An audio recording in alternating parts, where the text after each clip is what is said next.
Hey, this is John Leon Guerrero, and our guest today is Bryce Vine, and boy, has he got the world by the tail. He grew up splitting time between his mom's place in Los Angeles and his dad's pad in New York City. His mom bought him a guitar when he was 13 years old, and he's been making music ever since. He went to Berklee College of Music as a vocalist and came back to LA to drop his craft on the world. Pete went up to the Hollywood Hills to visit Bryce at his house, and he brought Pete Koch with him. You remember Pete Koch. He was a guest on the show pretty recently. He's an actor, a personal trainer to the stars, and he played 5 seasons in the NFL as a defensive end. He is 57 years old, and he'll fucking kick your ass. Anyway, Pete went up literally a stone's throw from the Hollywood sign to Bryce's house to hear about Carnival, his new album coming out this spring on Sire Records, the imprint rebooted with Randy Hancock at the helm. And she's really involved doing A&R the old-fashioned way, and we listeners are going to benefit from it for sure. So Bryce is fucking awesome. We love him. I love him. He's crushing this year. You're going to love him too. So everybody, welcome back the one and only Bryce Vine. Lions Rock Productions. This is Jay Moore. This is Greg Cruz. This is Bryce Vine. This is Dexter from The Offspring. This is Nathan This East. is Sebastian Younger. This is Daryl. This is Stuart Copeland. This is Mick Gillette. This is Andy Summers. This is Dr. Bob Greenberg. This is Gabby Reese. This is Rob Bell. Hey, this is John Leon Guerrero. Hey, and this is Pete A. Turner. Yo, what up? This is Bryce Vine, and I'm promoting my new tour, album, and single right here on The Break It Down Show. And now, The Break It Down Show with John Leon Guerrero and Pete A. Turner. That is right. We are in the Hollywood Hills, and when I say we, of course Bryce is here, but I'm also looking at Pete Koch, who's awesome. I love this. You guys actually have sort of a almost connection that we'll have to discuss in a couple of seconds. Really? Yeah. Close. Not quite, but yeah. But your new album's called Carnival, and your single that's out right now is called Drew Barrymore, and I love Drew Barrymore. Brenna loves everything you do. She's going to go see you. Awesome. Yeah, she's going to come see you in Atlanta. Cool.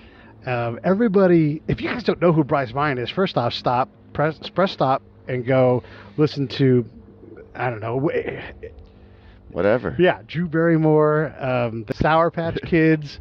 Wait, didn't you write a love letter to Jennifer Love Hewitt or something like that in one of your songs too? Or No, not to Jennifer Love. Who was the other one? There was someone like that. Oh man, no, I did. I mentioned Allegra Cole, who's the character of like a pretty famous model from that movie Hitch. Yes, that's what I was thinking of.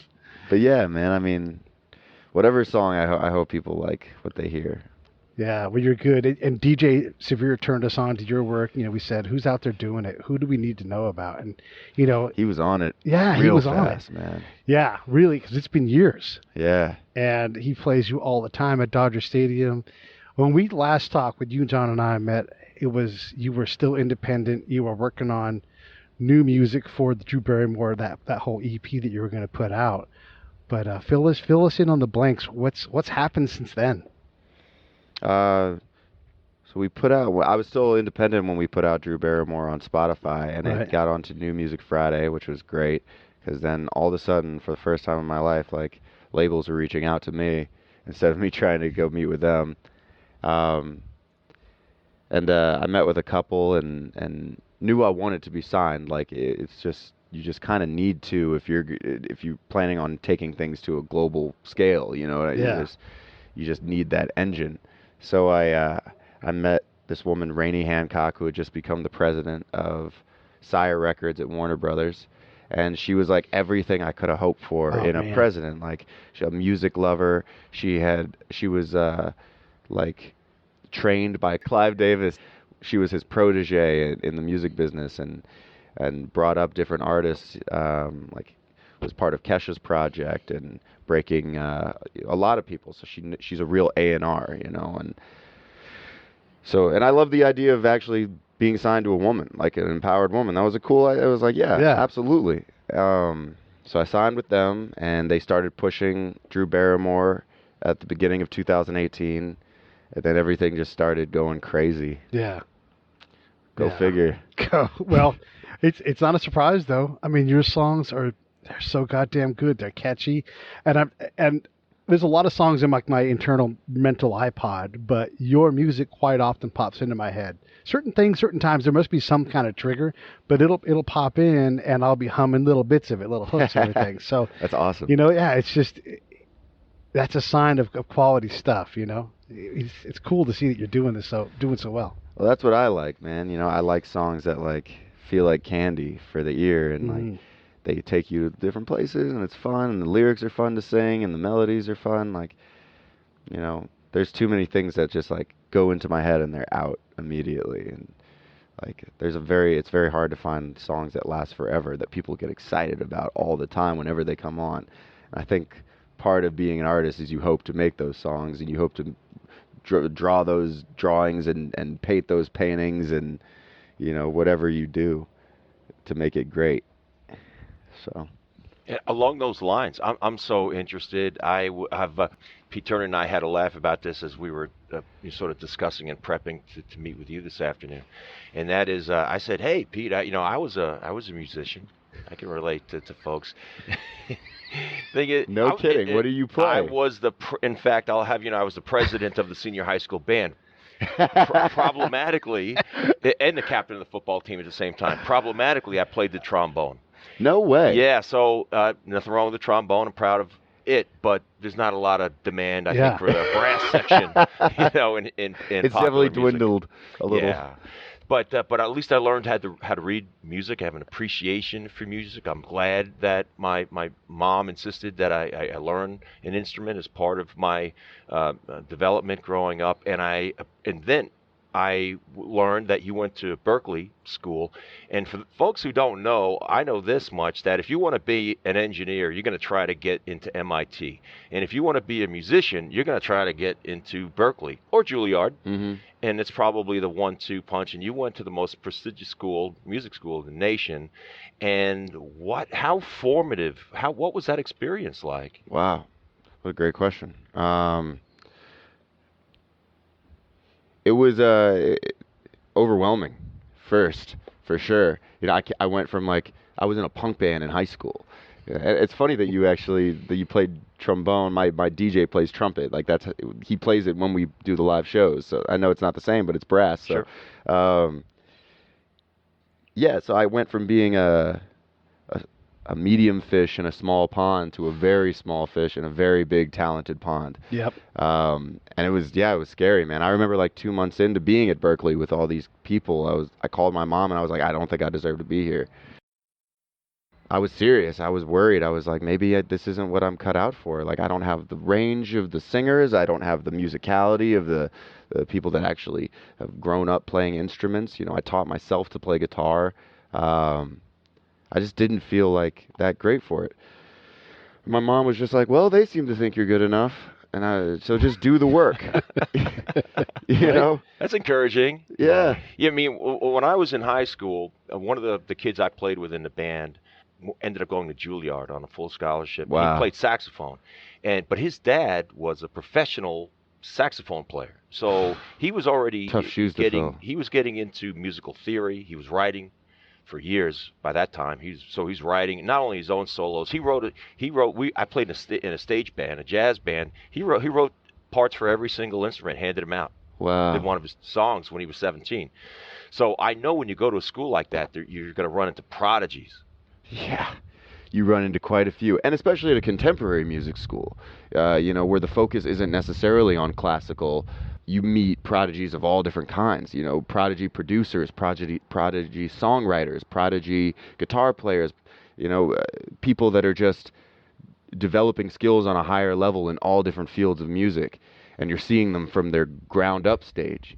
I mean, it's definitely a thing to witness, but it's definitely overwhelming if you're not part of the club. And and now looking back on that, can you feel that maybe it took some time to sink into your soul a little bit, but do you take away what have you taken away from your experience at Berkeley? Was it through instruction, or was it through maybe fellow students? 100% fellow students. 100%. I wouldn't be where I am.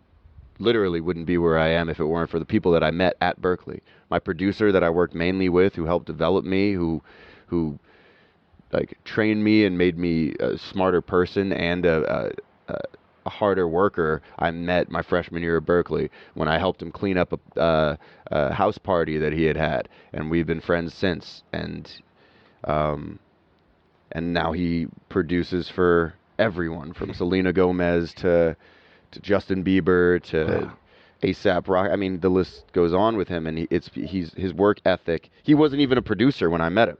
He was just a guitar player, and Just a guitar player, though. Like, was he good, or was he? he was good. Yeah. But, you know, he would even say like he's not an amazing guitar player. He's probably a better pianist, actually. But either way, you know, the fire was there. If he's a guitar player, you know, pretty good, and then, you know, better keyboard player, but a world-class producer, apparently, what's the difference? Like, how does he discover that? Do you see that before he does? What's that sorting process like for all you guys? For me, on my journey, it was the same as his, but just with different things. You just have to kind of figure out where your mold is and where you fit in, and the only way to do that is to try out different things and fail.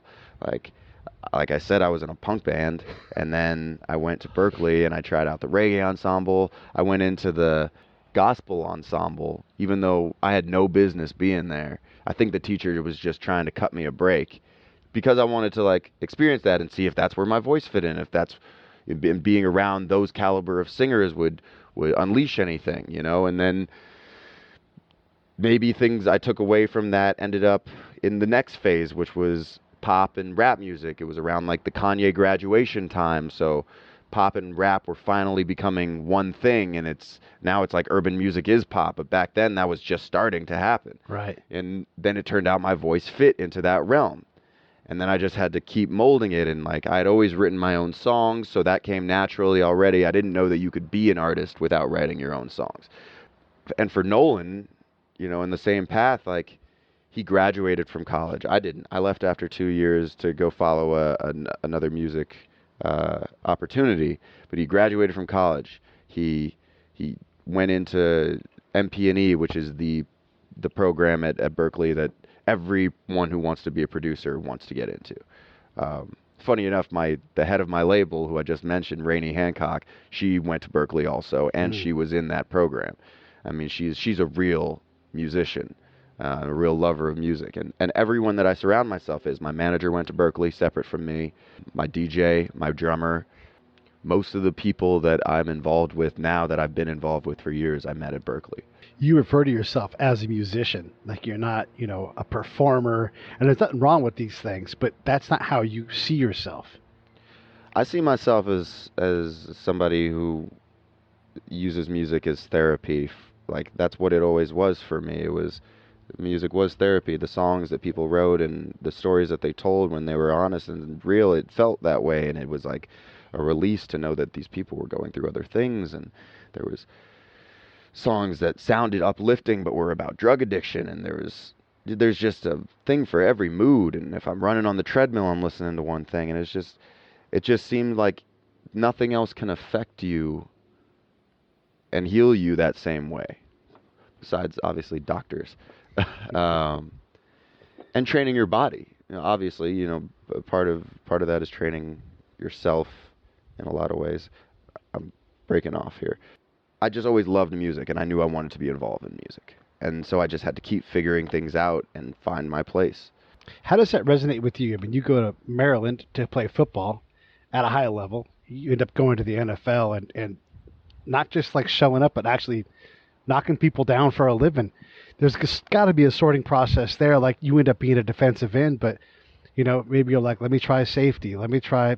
How does that work in comparison to what he's saying? I think football worked for me, and why I was attracted to it was I liked the fact that it's highly organized, and it was coached. The coaching is crucially important, and I was fortunate enough to go to a high school. I had an excellent head coach and a program. Where did you grow up? Where did you go to high school? I'm from Long Island. Oh wow. And I felt like it was a place, because I felt like an outsider, felt like a weird kid. I felt awkward, wasn't comfortable with myself, except when I put on football equipment and a helmet. I felt maybe I was hiding in that helmet a little bit, but I just felt like I got my confidence in that space, and I like the idea of somebody instructing me to make me better. There's an expression that I like, and I think it could not only transfer as far as athletic development, but I think also certainly musical development or artistic development, and that is all you can ask from your coach or the people that you work with. In your case, I suppose it might be your producer,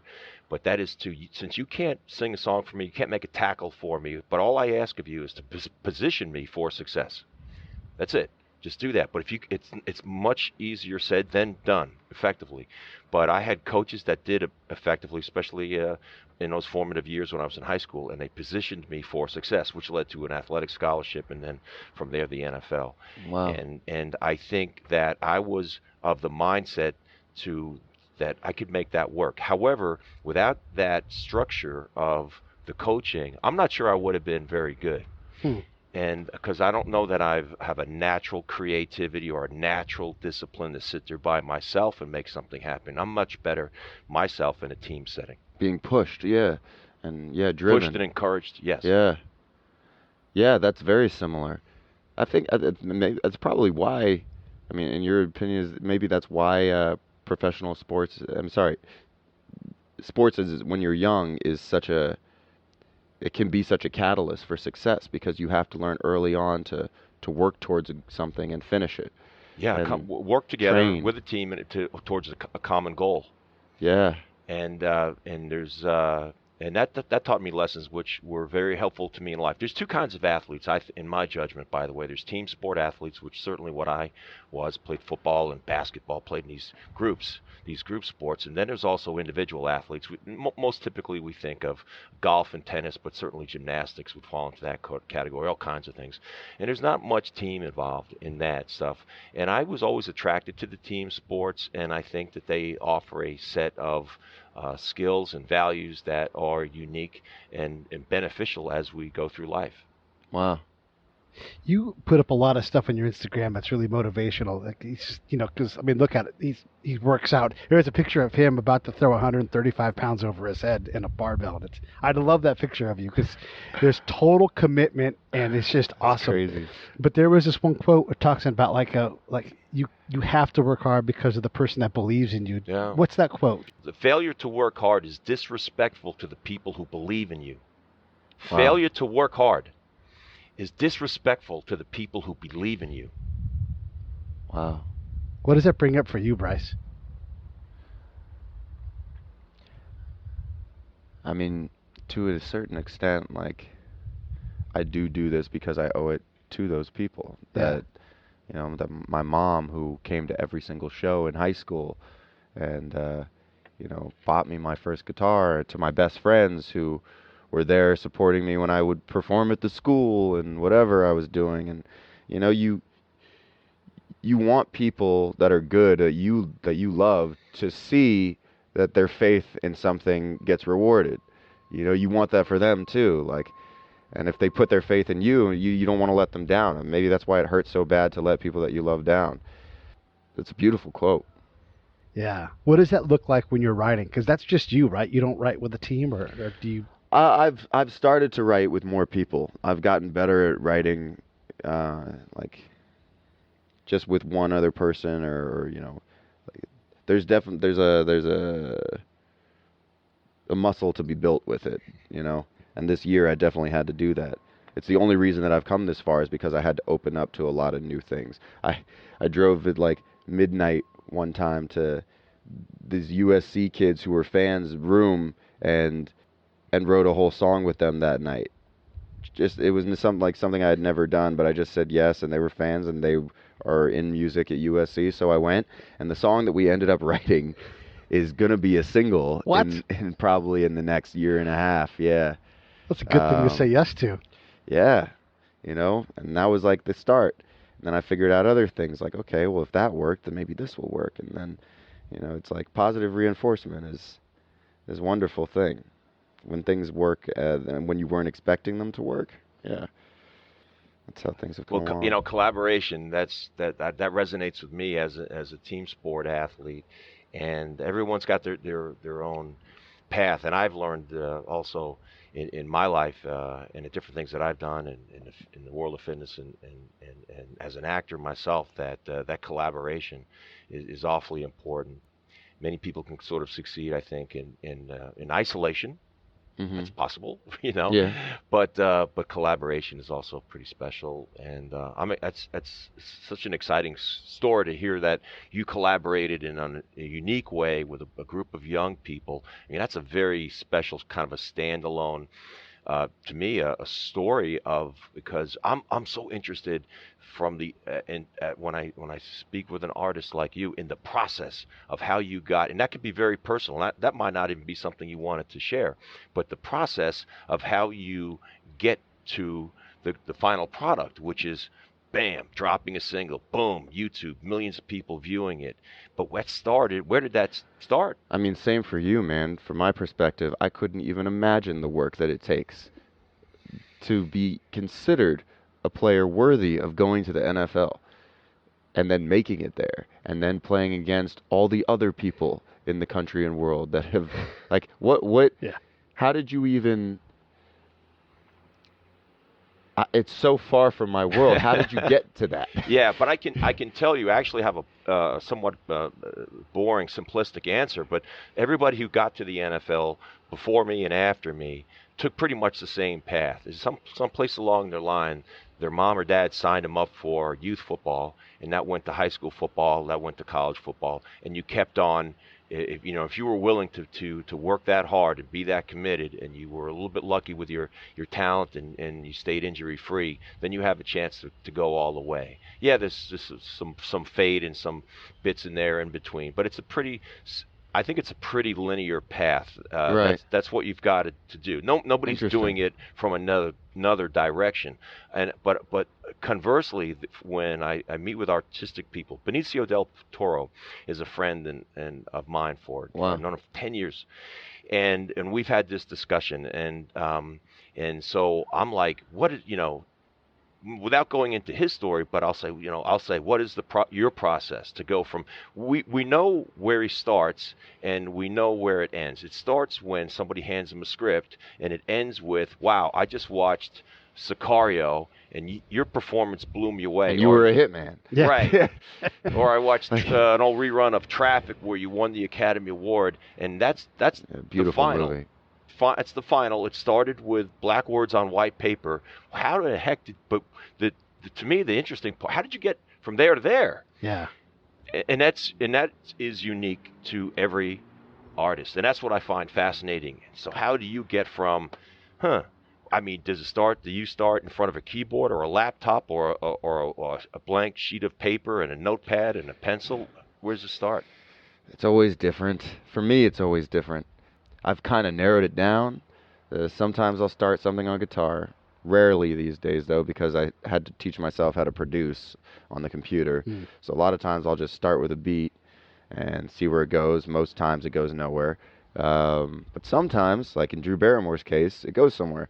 And it's really just the amount of time you're willing to put in failing before you get that gold. And it's like, most of the things that I start and try, I'm lucky that I know pretty early on that it's not something special, or it is.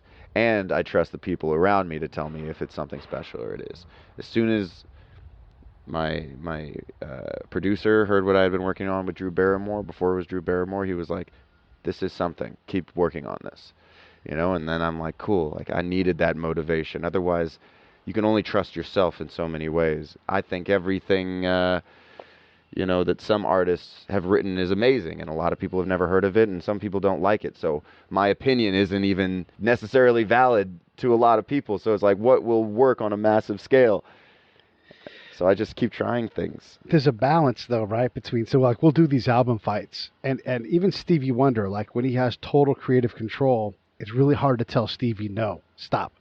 Right. So there's some indulgence in there, and then it can become too much. And this is Stevie Wonder, so it's in the context of, it's incredible music, but when you listen, you're like, you can tell this is his own stuff because he just takes his own direction, and he's the artist, he gets to do that. But there is that thing where you need someone to bend you back, but you also don't want to have 100 voices That's what a producer is. Right. That's what a producer is. A producer helps you go like this. You just narrow it down. Yeah. And that's what I've been doing for years. You know, I've made a lot of different kinds of songs, and it wasn't until Drew Barrymore that something really, really worked. Yeah. So it's like, then you start to realize that this is the formula that works. Otherwise, you're just trying stuff and failing for a long period of time. That's all I've been doing, just trial and error for years and years. There's no manual, you know, there's no playbook.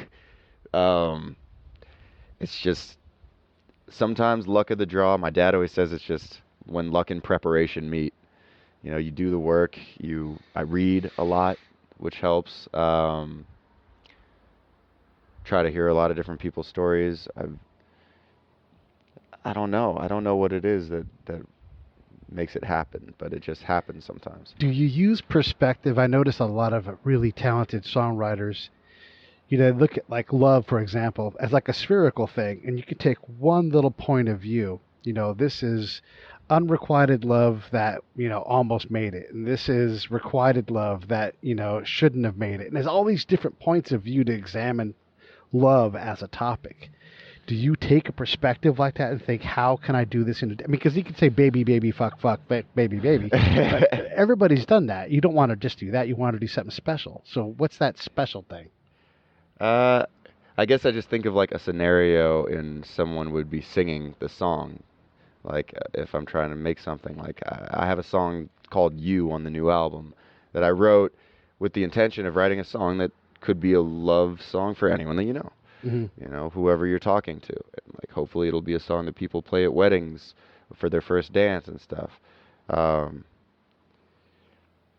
You know, you just kind of I just think of people that I know, and then I just use things about them, and then I move on to somebody else. Like, the first line in the song is, you got your mama's attitude and your daddy's sense of wisdom.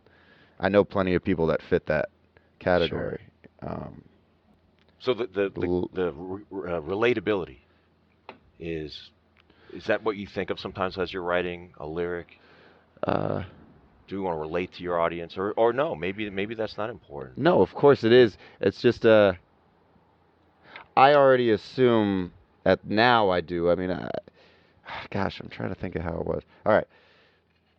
At first it was self-therapy, and then when people started relating to it, I realized that there were more people that felt the ways that I felt about the world and things that I see and the way that I feel about people and experiences. And then you start writing those songs for those people because you already know now that you have something in common with them. Yeah. So you could just kind of write as yourself, because no matter what I write as myself, as long as it's sincere, they'll find some common ground with that. I think that's why the fans that I have are so in depth on it, because they feel understood. So one thing I've noticed from a lot of different music is that you reach a point sometimes where a song breaks through hit status and gets above, and it no longer belongs to the Beatles or whoever it's going to be. It belongs to all of us, and it means something completely different than what it meant when you figured out what those lines were. Have you experienced that yet at all with any of your stuff? Or someone comes back and you're like, this is what this song means to me, and you're like, I had never thought about that, but you're absolutely right. Yeah, it's happened a couple times.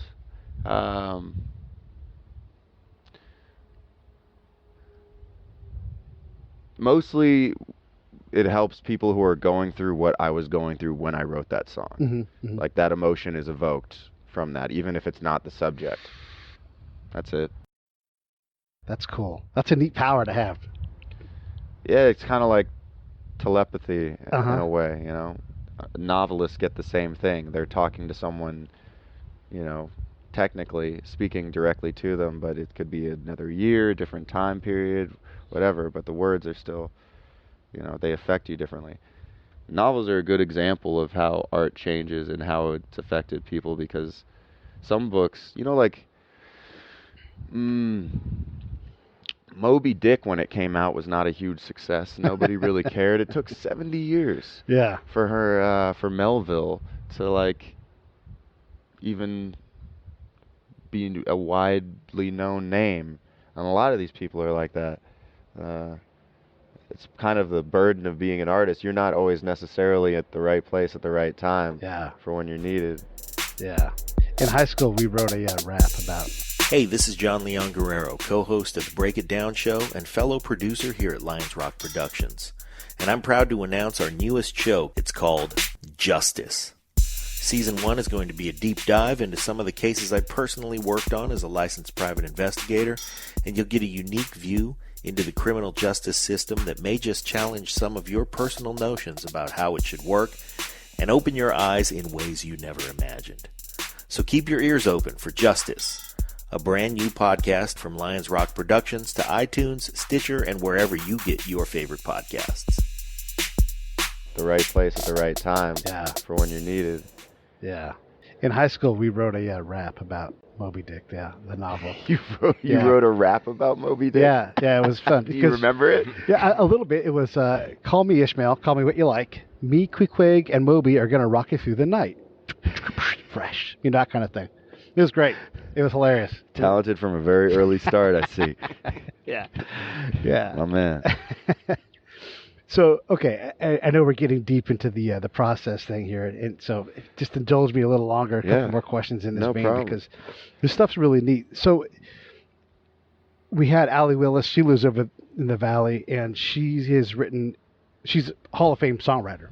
She wrote Boogie Wonderland for Earth, Wind & Fire. Wow. Yeah, she wrote September. Wow. She's legit. She's written songs for everybody. You go into her studio.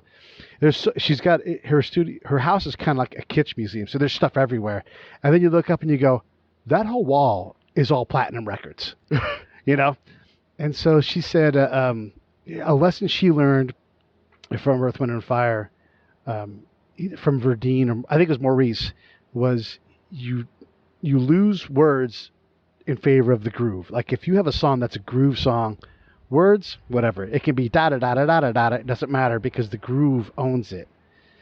Yeah, you're shaking your head, yes. I'm going to shut up and let the master talk. Go ahead. I mean, I just think that melody is always more important than lyrics. Yeah. And I'm a writer. Like, I love to write good lyrics, but nobody cares really about great lyrics over a crappy, shitty song. They just don't. You need something that's going to bring them in. And that is always melody. Hey now, you're an all-star. Get your game on. Go play. Simple as hell. Yeah. Anyone can sing it. Fun to sing. That's, it's a passion project, but you have to be aware that if you intend to make money from a passion project, you have to do it for more than yourself. And to do that, you have to know what people want on a massive scale. And they want to be able to sing along. That's honestly why R&B had a little bit of a fallout period and why it's starting to resurge, because R&B was so complex for a long time, and it was like not everybody could sing all the words to these songs, and now they've almost figured out a way to incorporate it into pop music so that melodies can be sung simpler in that style.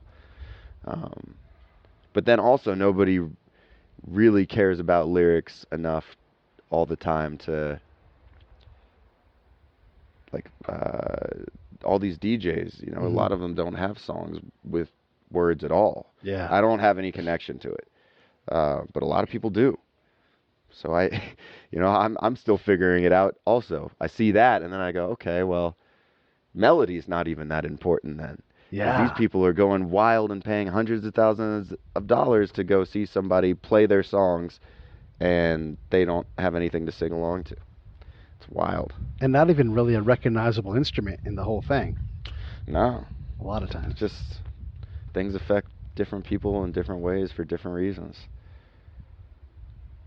But the things that are great, they always seem to surface, right? Like, I have an app on my phone that will play songs from different countries of certain decades. So you could hear what was coming out in Angola in 1970. You could hear, 2000s rap music in United States. And it'll play you things that weren't necessarily on the radio at the time. A lot of the gold was already on the radio. It's like, You know, if it's a great song, it usually found its way to the masses, which is kind of a relief, actually. You know. How so? Well, because it means that people really love the songs that are great, you know, and they'll still touch people in a certain way that it's kind of unexplainable. And it's not just about the business, and it's not just about on if you are a marketable artist, or if you are if you have the income or the means to promote yourself, or you know, it's still more about the music than anything. At least that's how I take it. I mean, look at today. Like, anybody can have a hit record. They've made it so that the world has made it so anyone can have a hit record because we demand whatever's good. Yeah. It doesn't matter if they're signed, or if, you know, if they come from poverty or riches or anything. If you know how to make a good song that reaches people, it will find its way. What if it's something else, though? You know, and I don't mean to bash on any modern artist at all. I'm just trying to understand. But a lot of the music that comes out now, Fetty Wap, I don't get that. I don't understand. That's an interesting person to use. But there's a lot of success there, and just like you watch videos, the quality of the video shot. You're a guy that, you know, you shoot great videos. They're fantastic, and then you see someone put something up, and it's not about hating what they do, but as a guy with a mass comm degree, I see jump cuts all over the screen. It's like I want to scratch my face off because they've got millions of hits, and the video, by my standard, is garbage. You know, like it's not even professional, but there's a zillion people, or some song that's just not euphonious. Like, it's just, it sounds exactly like the song 5 songs ago. Like, and I'll pick on trap as a genre because I don't get it, right? Right. But it's like, yeah, there's 64th notes over and over again, and the same kind of pattern of singing, and I can't tell if you're, I don't know who you are. So, I don't know. Help me out. Well, you know, unfortunately, it's a sign when that stuff happens, because it's going to happen to everybody. Sure. At some point, I'm going to be hearing music, and I'm going to think nobody could possibly like this with a brain. It just means that I'm not the generation that it's for anymore. Yeah. It doesn't mean that that everything is great and I'm just wrong. Right. And Fetty Wap, as an example, there's reasons that people gravitate towards the artist also. Mm-hmm. You know, it's like you could put out, like he had a couple hits, but he also has an interesting thing about him. Like, he has one eye. Yeah. He comes from poverty, and people love seeing someone build their way up. And his song, and he could actually sing. Like, I don't know if I love all of his music, but he could actually sing, and he could hold a tune, and they were catchy, and they were fun to sing. Like I said, they were easy and fun to sing in a lot of ways. So people still just like want that. It doesn't bother me when I hear like trap songs that I don't think are good. I just wonder what it is about them that's appealing to people, and then I have to kind of like figure that out. Yeah. And I think it's a rebellion. I think that's what it's always been when a genre of music comes up out of nowhere. Mm-hmm. You know, it's the youth need to feel like they have their own thing. Yeah. And that thing has to be new and for them. And that means that it can't be easily accepted or swallowed by people who have lived other generations of music. Yeah. Think about rock and roll wasn't widely accepted when it first came out. It was a rebellious style of music. You know, AC/DC, Kiss, these guys were called, you know, heathens, and mothers and fathers everywhere were scratching their heads trying to keep their kids from worshiping the devil over, you know, this music that now seems so tame. You know what I mean? Yeah. But at the time, that's what it was. It was rebellious music. And that's really what people need to feel like they own something, that it comes from them, that it's their culture, that it's their time period, and that's what you attach yourself to.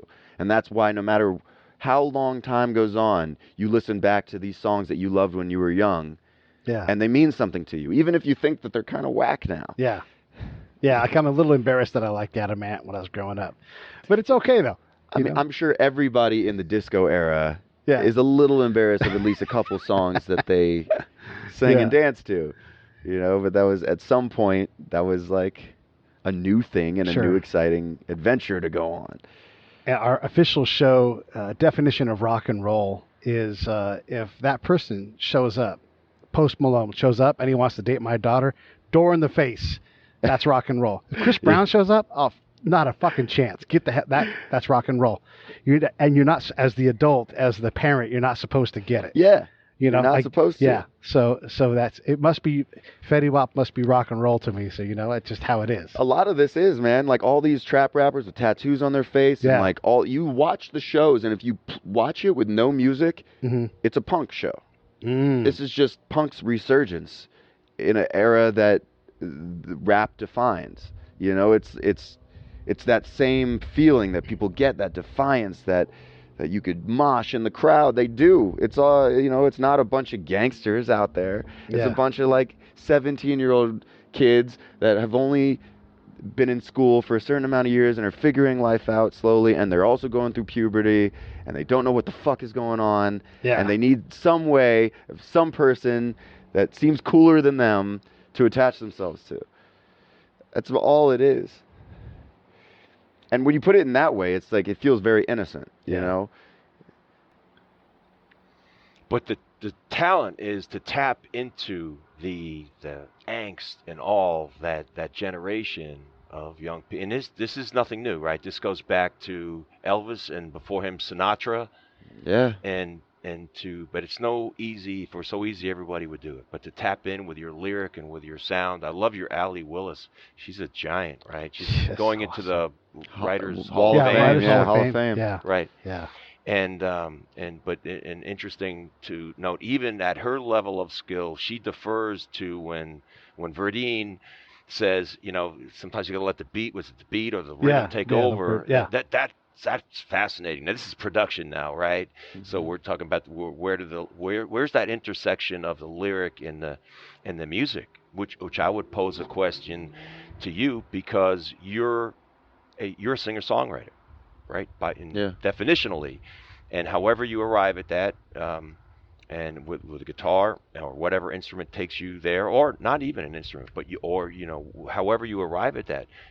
Does the music come first, the lyric first? No, melody. Melody first. Melody comes first. Yeah, I think, like I was saying before, I think that people just want something to sing. If you're making music on like a wide scale or trying to have it be appealing, then yeah. But then there's people like Bob Dylan, where the lyrics came first. But you look at when Bob Dylan came out, and it was at a time when people really needed somebody who was saying something. Yeah. There was so many movements and so many the war and Vietnam War, and then the social justice, and then they needed his words then more than they needed like dancing in September. So that's why he was able to. I had the opportunity years ago to get to know Jerry Goffin. And Jerry Goffin was a songwriter who wrote with his wife at the time, years ago, Tapestry. He was married to Carole King. Wow. And so go back to the 60s. And then he wrote hits later on, like Up on the Roof, had many, many gold records, and wrote all these songs. Anyway, God rest his soul, he died just a couple of years ago. He was in his 70s. And he would speak to me about, just to your point, about how everything was about the lyrics, and then the music came second. But I think, to your point, that spoke to the times. And I said, Jerry, of all the great successes that you've had, is there anybody that you looked up to? And he said, Bob Dylan. He said, Bob Dylan. We all sat around. They were all from New York City. And it was this whole group that came out of New York City that were writing hit by Neil Sedaka. All these young people. Jerry Goffin had his first song produced when he was 18. He was 18. He was writing lyrics at 18, and just by will he would get them out there. And he says, we all deferred to, as we were growing up, we all thought just the one guy at the top of the mountain in terms of his lyrics was Bob Dylan. So we aspired to that. We knew that it was him, and then everybody else, and then we would just do the best we could to kind of rip off and tell our stories of not that far removed from the Korean War, which was another messy war, and then the Vietnam War, and then the civil rights movement, and so we were like, wow, we all grew up with so much anxiety, and we have things to say. I don't think it was a beat, I think it was we have things to say, so it was all lyric driven. Mm-hmm. Yeah, exactly. I mean, I have to take your word for it because I wasn't around then. And a little different. And then maybe the pendulum swung way over maybe with and I love old school R&B and the Ohio Players, Earth, Wind and Fire, Average White Band, and it went way over. I don't know how strong the lyrics were there, but I know the sound. She's a brick house. She's mighty, mighty. Letting it off. I just know the way it made me feel. Yeah. Without thinking about just the sound of the beat and the rhythm, and then maybe is the pendulum kind of swinging back? It goes back and forth. Mm-hmm. I mean, at the same time as Bob Dylan, there was the Beatles, and while they had great lyrics, they also had lyrics that made absolutely no fucking sense at all. No one seemed to care. You know what I mean? I still don't know what Come Together is about. I don't know what I Am the Walrus about. It just didn't matter to an extent. It was like you said with Bob Dylan, he represented to people an idea more than just the songs that he would play. He represented that entire period of time when there was so much that needed to be said. That he became their voice. He became the people's voice, and every generation kind of needs that. But there's not many. That's the good thing. It's like you could find 100 of these trap rappers now, and probably by the time I'm a father, my kids will have never heard of most of them. But there'll be a couple, because those will have been the guys that made it something that it wasn't already, something interesting, something new. They, what's the word I'm looking for? They, where you make something new that wasn't evolve? new. Yeah, sure, evolve. Let's say evolve. Well, so okay, how do you evolve then? I mean, are you a voice for a generation? I mean, I don't think your style's Bob Dylan-esque. You're not trying to. I don't want to say there's no social message in what you talk about, because there are elements of that in there, but I don't know if I could put my finger on exactly what your thing is. Do you have a sense for it? Or? Yeah, I figured it out probably in the last year. Like, I was able to narrow it down. My whole life, I like bringing people together. That's where I come from. My mom always let my friends run around the house. She was always like a welcoming human being, and still is. My dad, was a modest restaurateur who, is an ethical man and an intelligent man, and likes bringing people together in that setting, and treats people who come to his restaurant like family. And, that's just who we are. That's like who I was raised by. And there was never a push for religion for me. There was never no one was ever trying to feed me things into my head that couldn't be proven.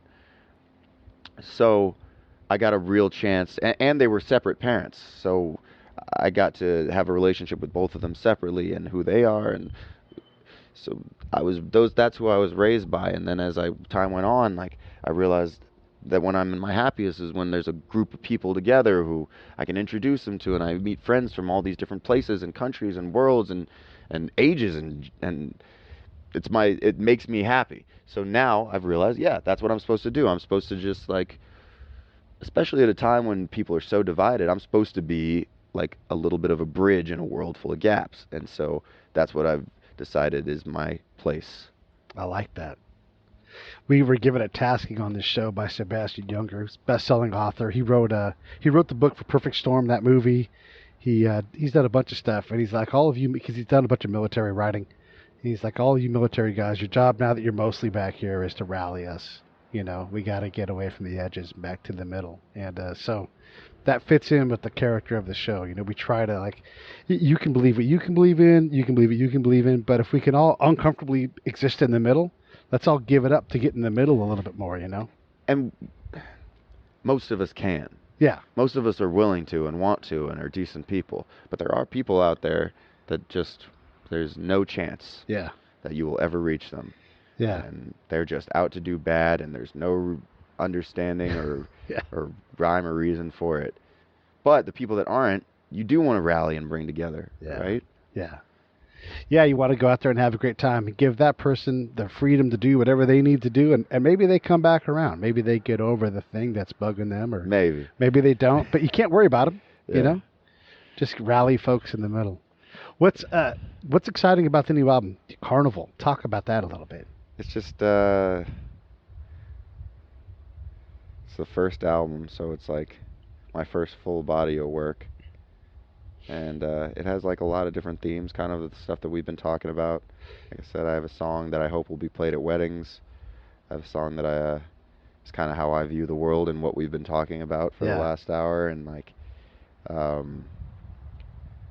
I said, I wanted to make it a body of work so that it was fun to listen to all the way through, and I think it is. When's it due out? I don't know. Still too far ahead. Yeah. All right. I never can say. I've said like 6 different times to fans that this one song that's finally coming out was coming out. I can't tell them anymore. I keep trying to, January. Nope. Just when it's done. No. Yeah. Well, no. When everything has to align so much. You know, the stars really have to align for a song to have an impact. Yeah. You know. Like if I release the song today with no promotion and no preparation, then it's just not going to do, right. Regardless of if it's a great song, it's not going to do what it needs to do immediately. You know, Drew Barrymore took a year to blow up. Yeah. Takes a lot of work. But you have the right people in place to help with that. Hell yeah, man. Hell yeah. Hell yeah, I do. So, wait a second. So, when did you stop playing football? I was in the NFL for 6 seasons, so 6 my seasons. last year in the league was 1989. So I finished with the Los Angeles at that time Raiders and played. Oh, no way. My teammates were Howie Long and Marcus Allen. Wow. And that was good fun. And so I just stayed here in Los Angeles. Wow. You've been here ever since, huh? Yeah, it's good fun. And you train people, obviously. Is that what you do for you? I now, do. That's mostly? that's my steady job, and then I've been in that acting business for some time now, and I've been shooting a bunch of commercials lately. So I continue to pursue that. Yeah. It's always it's fun to have a life that keeps changing. You know, but I can say this, that I was just totally grew up a jock, just about 100%. My little taste of artistic, that artistic side of my brain was playing the trombone. I played a musical instrument. Couldn't sing, tried to sing, can't sing. But you can you know what, if you blow the right way, you can make some music, some sound come out of a musical instrument, which is kind of exciting. And then here it is all these years later. And it wasn't so long. It was around the time I was still playing football that I got interested in acting and exercising that part of my brain. So I've been really fortunate that I've got those diverse, because it's a very different. And I stand in admiration of artists like yourself, because I know that it can be. I can only imagine that at times it must feel so very lonely. You're not. You know, Bryce. This isn't the Bryce band, right? This is right. This is a solo artist, and you must be. And we talked a little bit about this in our meeting earlier. That if you go to a school like Berkeley, I think you have to be. I remember when I showed up and played football at University of Maryland, I just got destroyed for the first year by the older, bigger, better, stronger football players on the team. But it teaches you resiliency, and eventually steel sharpens steel. So you have to get around these better people than you, so that you can elevate your game. Absolutely. And so within even though that's in my case it was with the team situation, but you as a singular standalone artist have to have an internal drive and a resiliency that will be checked time and time again. And then here you stand on the precipice of the next, right? You're releasing your own full-length album.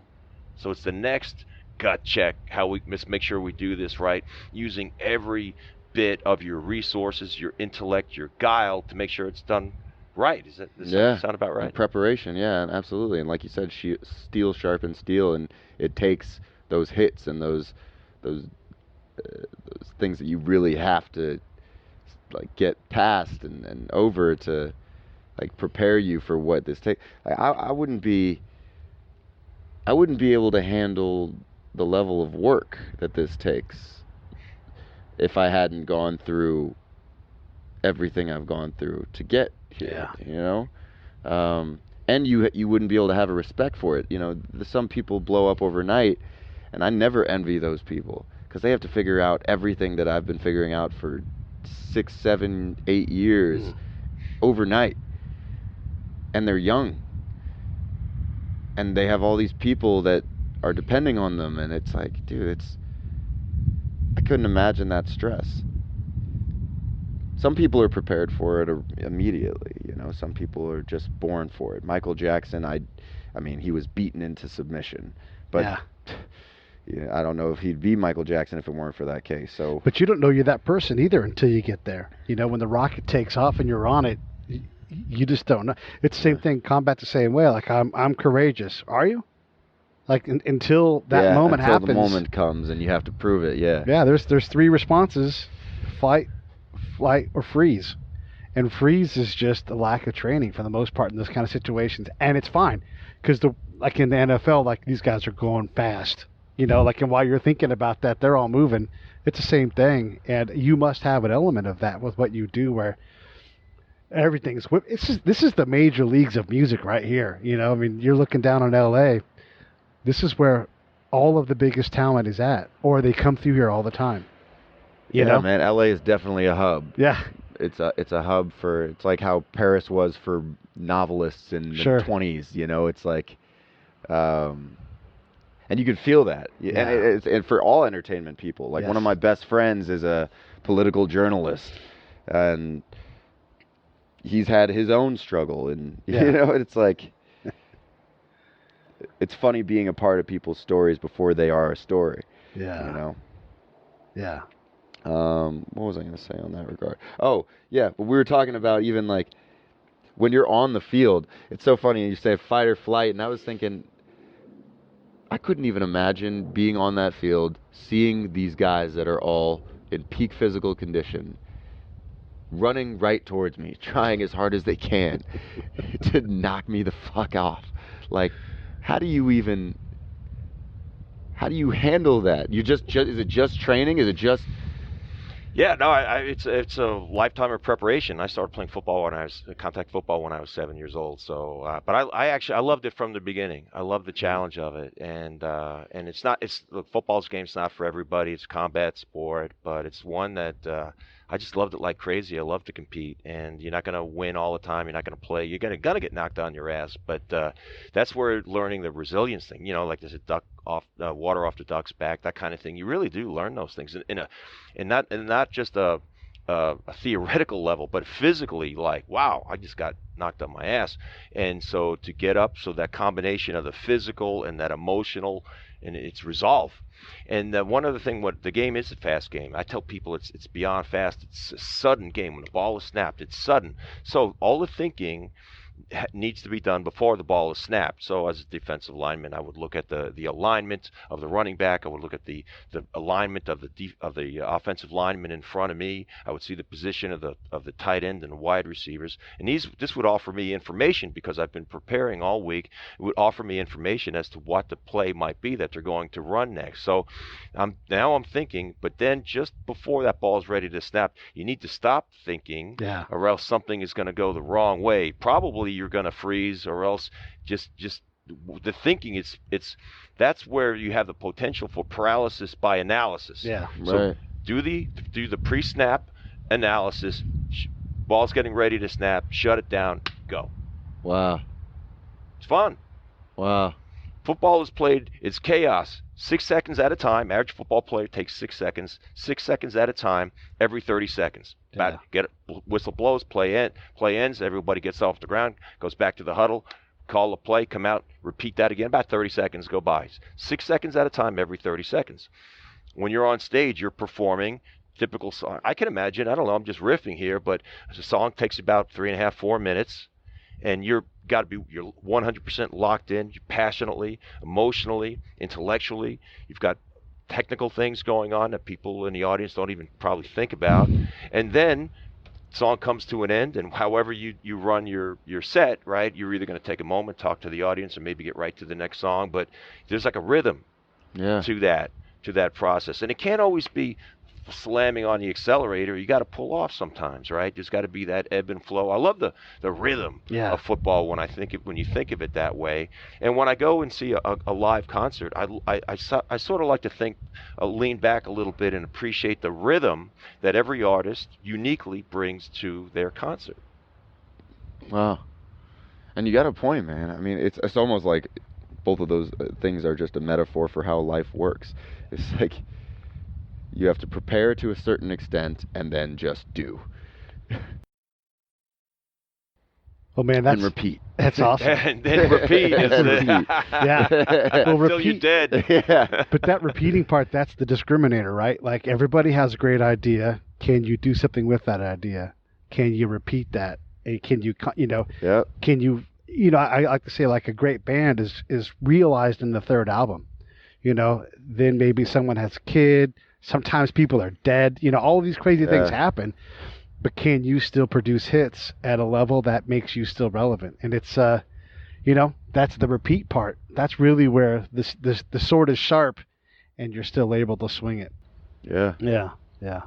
We've had you for an hour, man. And you got stuff to do. You got songs to write. I want to get in your way. I decided I'm going to work from home today because going to the studio has not been helpful for some reason the last week. Changing it up. Haven't been able to come up with anything new, so I'm going to walk around here probably and with my headphones on, go get some breakfast at that Beechwood Cafe. Nice. I like it up here. Feels like a little bit removed. Yeah. This is an iconic neighborhood. It's actually, I've been all around the Hollywood Hills over all the years I've lived, 30 years in Los Angeles, but I've never been to Beechwood Canyon, and here I am. Really? At your crib. It is awesome. I'll bet you have crazy stories with some of the people that you've been around. I couldn't even imagine. Like, I'll give you some wisdom. And when I played for the Raiders, our team doctor, Dr. Robert Huizinga, became famous later because he's Dr. H on The Biggest Loser for 18 seasons. Anyway, he's an internal medicine doctor in Beverly Hills, and he's a great friend of mine. And he offered me this wisdom. You've heard this before, but it's so true because he was a Raiders team doctor for 11 years, and he says to me he says, Pete, it's all about the stories. It's all about the stories at the end of the day. So anytime you have a chance to sit down, and that's why I jumped at this chance when Pete Turner called me up, had a chance to meet with you, Bryce, because it's all about the stories. Yeah. And I appreciate what you have to say because you bring your unique talent as an artist, and all I can do is sit here for an hour. You were kind enough to allow me to sit here and glean from you whatever I could so that I can take that, store that someplace, compartmentalize that, and as a humble artist, as an actor, and reach down. Someday I'm sure I'll reach down into my tool bag and remember something that we discussed and that you offered up this afternoon. The willingness to hear people out and to know and experience new things, right? I mean, that's the only way to grow. Dude, I'm so glad you came, man. I've never known much or gotten to empathize with people in your field, really. Not since my friends played high school and football in high school. I don't know any NFL players. I don't get a chance to have this conversation here from your side either. So I appreciate you coming, man. Thank you. All right, fellas. Thank you so much. That's it. Here we go.